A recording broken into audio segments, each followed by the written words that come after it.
చేస్తున్నాం. రవి కుమార్ పనాసా గారు, the producer of భగవంతుడు. గట్టిగా ఒకసారి క్లాప్స్ అండి. ముందుగా ఇక్కడికి వచ్చిన నా మీడియా సోదరులకు సోదరిమణులకు ఇప్పుడు కృతజ్ఞతతో ఉంటాను. ఎందుకంటే నా జీవితం సినిమా ఇండస్ట్రీలో ప్రారంభమైంది మీడియా రంగం నుంచి. సో మీడియా రంగంలో నేను డిఫరెంట్ ఆస్పెక్ట్లో ఎన్నో పనులు చేశాను. తర్వాత నాకు ఇంకా కొంచెం ఏదో కావాలని బిజినెస్లోకి వెళ్ళిపోవడం జరిగింది. సో ఎక్కడున్నా కూడా నా కోరిక మీడియా వైపే, సినిమా వైపే. ఎప్పటికైనా మంచి సినిమా తీయాలని కోరిక. నాకున్న అనుభవంతో ఒక మంచి సినిమా తీయాలి అని కోరుకున్నాను. అలాంటి కథ కోసం నేను వెతుకుతున్న టైంలో బ్రదర్ వేణువుడుగుల ద్వారా ఈ కథ చేయను చేస్తే బాగుంటుంది అంటే అప్పుడు గోపి గారికి కథ వినడం జరిగింది. కథ విన్న తర్వాత నేను ఈ కథలో 3 సినిమాలకు నాకు అనిపించింది వేరియేషన్. ఒకటి కాంతార, ఒకటి అసురన్, ఒకటి కర్ణన్, ఇంకొకటి జైబీ.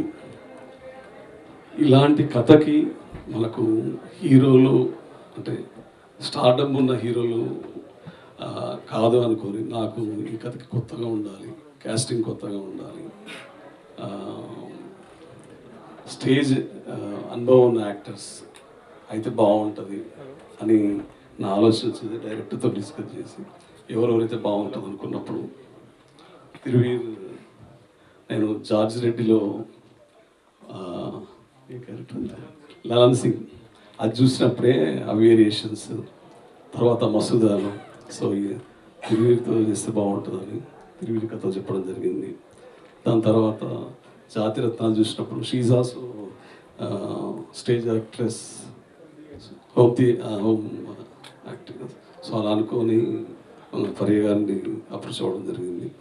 అలాగే శైతాన్ చూసినప్పుడు రిషి గారు.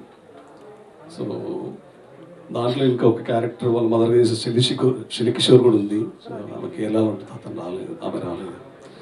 సో అలా రవీంద్ర విజయ్, కాలకేయ ప్రభాకర్ అందరూ ముఖ్యమైన వాళ్ళు ఉన్నారు. కానీ అనుకోని కారణాల వల్ల సినిమా మేము అనుకున్న దానికంటే దీన్ని పెద్ద స్కేల్లో తీయడం వల్ల ఎక్కువ బడ్జెట్ అయింది, అంతే తప్పైంది.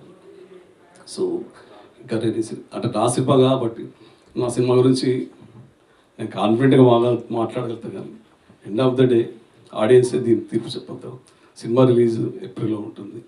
అప్పుడు మీకు అర్థమవుతుంది సినిమా సక్సెస్ ఏంటి అనేది. మీ అందరి సపోర్ట్ కావాలని కోరుకుంటున్నాను. థ్యాంక్ యూ అండి. Thank you.